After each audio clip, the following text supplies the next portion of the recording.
पीछे खड़ी Bajaj Pulsar bike और उसके आगे खड़े कांग्रेस सांसद राहुल गांधी। अब आप सोच रहे होंगे कि आखिरकार इस तस्वीर में ऐसा क्या नया है जो इस तस्वीर की हर तरफ चर्चा हो रही है। तो आपको बता दें, इसमें नई और बड़ी बात यह है कि ये इंडियन बाइक विदेश में देश का मान बढ़ा रही है। जी हाँ, राहुल गांधी की ये तस्वीर जो है ये भारत की नहीं है, बल्कि ये तस्वीर कोलंबिया से सामने आई है। बाकायदा इस तस्वीर को कांग्रेस सांसद ने खुद अपने एक्स हैंडल से शेयर किया है। राहुल गांधी ने अपनी तस्वीर को बजाज पल्सर के साथ शेयर करते हुए ट्वीट किया और लिखा है कि बजाज, हीरो और टीवीएस को कोलंबिया में इतना अच्छा प्रदर्शन करते देखकर गर्व हो रहा है। यह दर्शाता है कि भारतीय कंपनियां क्रोनिज्म से नहीं बल्कि इनोवेशन से जीत सकती हैं। कांग्रेस नेता राहुल गांधी की ओर से क्रोनिज्म शब्द का इस्तेमाल केंद्र सरकार पर हमले के रूप में देखा जा रहा है, जिसका मतलब मित्रों और सहयोगियों के प्रति दिखाया गया पक्षपात होता है। राहुल गांधी का यह इशारा अडानी और अंबानी की तरफ भी हो सकता है। दरअसल कांग्रेस नेता राहुल गांधी कोलंबिया यात्रा पर हैं। इस दौरान उन्होंने कोलंबिया स्थित EIA विश्वविद्यालय में एक संवाद के दौरान बीजेपी के नेतृत्व वाली केंद्र सरकार पर भारतीय लोकतंत्र पर हमला करने का आरोप लगाया। साथ ही साथ राहुल गांधी ने शुक्रवार को एक्स हैंडल पर बजाज, हीरो और टीवीएस कंपनी की तारीफ की है और इशारों में बिजनेसमैन गौतम अडानी पर भी हमला बोला है। जबकि इससे पहले राहुल गांधी ने बुधवार को कोलंबिया में केंद्र सरकार पर निशाना साधते हुए कहा था कि भारत में इस समय लोकतांत्रिक व्यवस्था पर हर तरफ से हमला हो रहा है। अब राहुल गांधी के इसी बयान से भाजपा भड़क गई है और उन पर विदेश जाकर भारत को बदनाम करने का आरोप भी लगा रही है।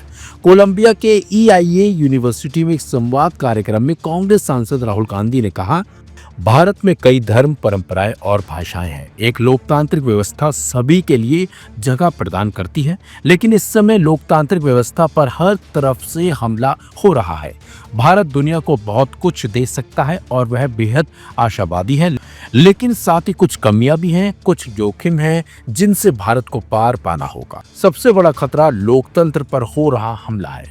भारत और चीन को लेकर क्या बोले राहुल गांधी? राहुल गांधी ने छात्र को संबोधित करते हुए आगे कहा, अलग अलग परंपराओं, धर्मों और विचारों को साथ आने के लिए एक जगह की आवश्यकता होती है और उस जगह को बनाने का सबसे अच्छा तरीका लोकतांत्रिक व्यवस्था है।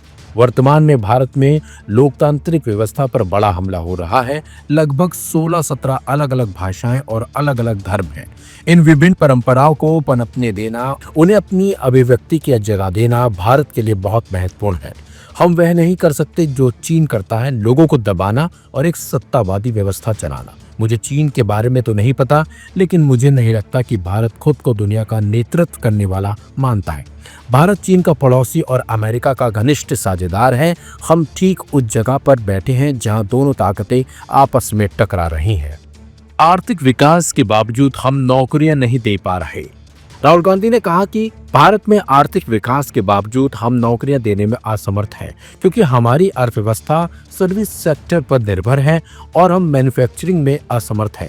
अमेरिका में ट्रंप के साथ ज्यादातर लोग वे हैं जिन्होंने मैन्युफैक्चरिंग क्षेत्र में अपनी नौकरियां खो दी हैं।